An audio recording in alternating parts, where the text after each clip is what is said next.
Third है कारक case. परिभाषा: संज्ञा या सर्वनाम का वाक्य के अन्य पदों, विशेषता, क्रिया से जो संबंध होता है उसे कारक कहते हैं। जैसे राम ने रावण को बाण से मारा, इस वाक्य में राम क्रिया मारा का करता है, रावण इस मारण क्रिया का कर्म है, बाण से यह क्रिया संपन्न की गई है, अतः बाण क्रिया का साधन होने से कारण है। कारक एवं कारक चिन्ह। हिंदी में कारकों की संख्या 8 मानी गई है। इन कारकों के नाम एवं उनके कारक चिन्हों का विवरण इस प्रकार है।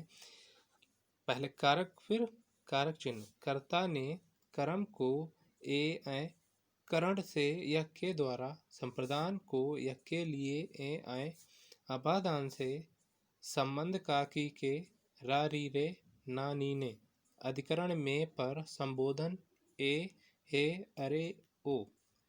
करण और अपादान में अंतर।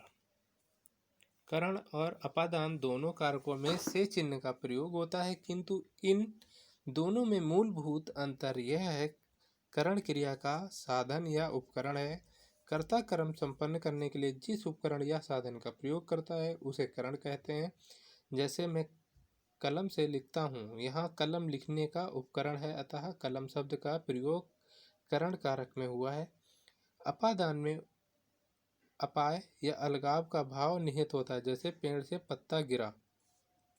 अपादान कारक पेड़ में है, पत्ते में नहीं। जो अलग हुआ है उसमें अपादान कारक नहीं माना जाता, अपितु जहाँ से अलग हुआ है उसमें अपादान कारक होता है। पेड़ तो अपने जगह स्थिर है, अतः पत्ता अलग हो जाता है, अतः ध्रुव स्थिर वस्तु में अपादान होता है। एक अन्य उदाहरण, वह गांव से चला गया। यहाँ गांव में अपादान कारक है। कारकों की पहचान। कारकों की पहचान कारक चिन्ह से की जाती है। कोई शब्द किस कारक में प्रयुक्त है यह वाक्य के अर्थ पर निर्भर है। सामान्यतः कारक निम्न प्रकार पहचाने जाते हैं। कर्ता, नॉमिनेटिव्स, क्रिया को संपन्न करने वाला। कर्म, एक्युरेटिव, क्रिया से प्रभावित होने वाला। करण, इंस्ट्रूमेंटल, क्रिया का साधन या उपकरण। संप्रदान, डेटिव, जिससे क्रिया के उद्देश्य प्रयोजन का बोध हो, जिसके लिए कोई क्रिया संपन्न की जाए या जिसे कुछ प्रदान किया जाए। अपादान, एब्लेटिव्स, जहाँ अलगाव हो वहाँ ध्रुव या स्थिर में अपादान होता है। अलगाव के अलावे कारण, तुलना, भिन्नता, आरंभ, सीखने आदि का बोध। संबंध, जेनेटिव, जहाँ दो पदों का पारस्परिक संबंध बताया जाए। अधिकरण, लोकेटिव, जो क्रिया के आधार, स्थान, समय, अवसर आदि का बोध कराएं। संबोधन, वोकेटिव, किसी को पुकार कर संबोधित किया जाए। वाक्य में कारक संबंधी अनेक अशुद्धियां होती हैं, इनका निराकरण करके वाक्य को शुद्ध बनाया जाता है। जैसे पहले अशुद्ध वाक्य, फिर शुद्ध वाक्य। तेरे को कहाँ जाना है, तो इसका सही हो जाएगा तुझे कहाँ जाना है। वह घोड़े के ऊपर बैठा, वह घोड़े के ऊपर बैठा। रोगी से दाल खाई गई, रोगी के द्वारा दाल खाई गई। मैं कलम के साथ लिखता हूँ, तो इसका शुद्ध हो जाएगा मैं कलम से लिखता हूँ। अगला वाक्य हो जाएगा मुझे कहा गया था या मुझसे कहा गया था। तो दो शब्द हैं, तो पहला अशुद्ध शब्द है, दूसरा शुद्ध शब्द है। अशुद्ध शब्द में होगा लड़का मिठाई को रोता है। शुद्ध वाक्य हो जाएगा लड़का मिठाई के लिए रोता है। इस किताब के अंदर बहुत कुछ है।